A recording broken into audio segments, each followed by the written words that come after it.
Alright, pardon the bathroom. This shirt is a disaster, and believe it or not, the sleeves are even worse than the rest of it, but the fabric's nice. So let's turn it into something else.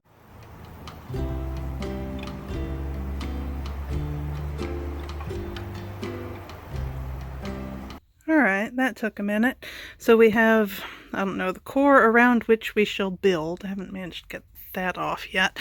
But the buttons, because they're a pain in the butt. The collar, because that's a pain in the butt. And the back shoulder plackety thing, just because that seemed right at the time. This is the pocket, the breast pocket that existed.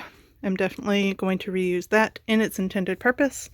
These are the horrible, annoying sleeves that I think I'll use for cuffs and maybe a strip on the bigger pockets. And so that leaves us this larger piece from the body of the shirt to play with. Obviously, I want to add fabric. I want things big, flowy, dramatic. Here's some natural linen, which actually makes a lot of sense. Here's some fuzzy cotton flannel, which this is summer weight. This is not. Best color, but no. Here's some, oh, these are both sheets. Cotton flannel, but smooth. Nice and drapey. Color works okay. I actually like this best because soft, right? Yay, texture. Then I remembered I had a shirt that I bought off eBay years and years and years ago. That's the sort of thing people would buy if they were being tourists in Mexico. Like, yeah, old enough that there's no information remaining on the tag. So I'd already cut this up. So it's rectangular construction. 2 good-sized rectangles that were the body. 2 not bad rectangles that were sleeves. Those, I guess, were shoulder bits. And some lace. So this is super drapey and cotton and a warm sort of white. And the lace is just what I'm working with. I think it'll be fun. And we know that I love the idea of taking 2 or 3 articles of clothing and turning them into one that I like better. So this back placket, right? So then we've got 2 more that are a very finite length. And my impulse is with them to put them on either side of the button placket. I'm going to use this as an overshirt anyway, right? I like this. It's perfect positioning to be dramatic, right? But makes the shirt that much shorter. So I guess I'm going to try on this fraction of a shirt and hold up the lace and decide if that's okay. And the answer is, my goodness, no. That would make it very, very boobs hanging out the bottom if I raised my arms cropped. So, and while I don't want it as long as I usually do, because I don't want to be sitting on this pale fabric, but, oh, and I really like the lace on either side of the button placket. So, in order to make that happen, I'm going to take and put a horizontal piece of stripy pale red fabric right here, like I have a front shoulder placket situation. And then I can hook this to the bottom of that. So, first order of business, cut out weird shaped chunks and install them on either side. So that we're just coming off a straight line on the front and the back, which honestly seems like a good plan. Alright, would it have been easier to just cut the shirt off here? Yes. Oh my goodness, yes. But whatever, it's a design process. It's the nature of the design process. So that exists. This is attached here with the wavy bits showing. And then it will be attached here, but I'm going to add a strip of the red fabric first. Oh, and it'll be losing some amount off the bottom, which is a good thing. And then the back's got horizontal band, just stuffed inside. That was an impulse decision. And then this, I need to sew some stripy fabric that wide, and then attach it, I believe. Putter, putter, putter.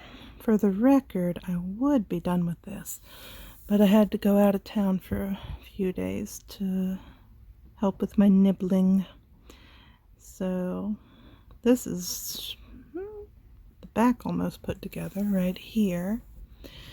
Next step is taking the largest piece of fabric, the one from the back of this shirt, and cutting it into 4 equal pieces to arrange like that, because current body is same width as the previous body was, and I want quite a lot more real estate for comfies. Also, the shoulder slope will have to be put in at the same angle at the top of these additional pieces, which is neither here nor there. Central panel on the back wound up being horizontal stripes, which isn't what I pictured, but that's just constraints of the fabric, and really it's fine. Oh, and there's a little chunk of white fabric here because this piece of lace was just the slightest bit wider than the back yoke, and rather than lose any lace width, I added that in. Alright, here's where we stand. Added the last vertical stripe, added the biggest piece of white fabric I had cut into 2 pieces to begin the sleeves.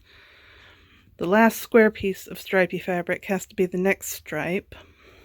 Forgot I had that one. Then the sleeves from the cream shirt can be the stripe after the stripy fabric. And I feel like the sleeves, the stripy sleeves, want to be something to do with pockets and cuffs. And then we got a couple little bits and bobs up there. Not really sure where they belong, if they belong anywhere, but I think we're doing good.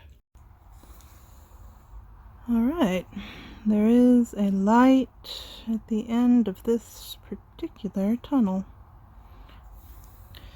And I am, of course, using the exact same seam finish that I always do because it doesn't leave any edges to rub on you from the inside, and also I am a deeply predictable person. So, everything's wrapped up, now get sewn down. So to orient us on the shirt, there's where we are. I added teeny tiny bits of white cream fabric out here because I thought it would give me more pocket options. And then the sleeve is just getting annoying. So I'm going to cut right here and then sew that up, and then I'll be able to try it on and make decisions and decide if I'm undoing anything. A little helper. Alright, so we had 2 horrible sleeves, right? I took one of them and turned them into a patch pocket because patch pockets are my jam, and a cuff that I can just wiggle my hand through rather than worry about closures, because closures are the bane of all of our existence, right? Now, I could have done a slit sort of pocket like in the seam here, or even like last week with the kind of welt pocket and gone in sideways, but yeah, that's fun. That's a fun look. Oh, and pockets. The button and buttonhole that I cut off here, I put there. Isn't that adorable? So this is coming together okay. Do do do do do, phenomena. Do do do do. Backstitching the cuff because it's fussy. Alright, put those on cattywampus. I love it. Honestly, I love the whole thing. It is like this silly dress-up version of a chore coat. And I'm grooving on it.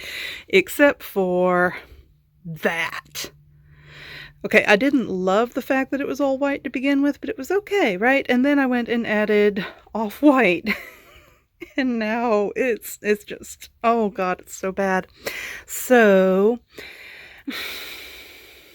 I was thinking if we hadn't had that drought, I might have wanted to dye the whole thing with poke. Might have wanted to dye the whole thing with turmeric, but do I want it yellow? So what I'm going to do is I'm going to make some tea and just dip the offending portion in the tea and see how that works out. You know, sometimes the key to things is just keeping your expectations low. And since my expectation with this is I want it to not be white anymore, I think I can manage that. Yeah.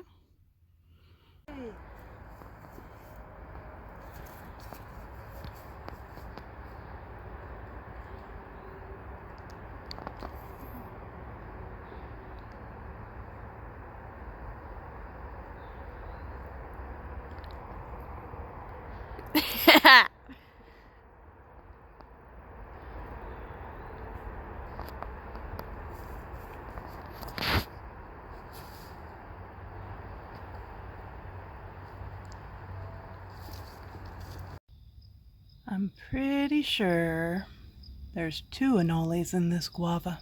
So there's one. Hey, sweetheart. And then I see a shadow. So y'all are gonna have to check for me and see if there's one. Is that another anole? Hey. Hey.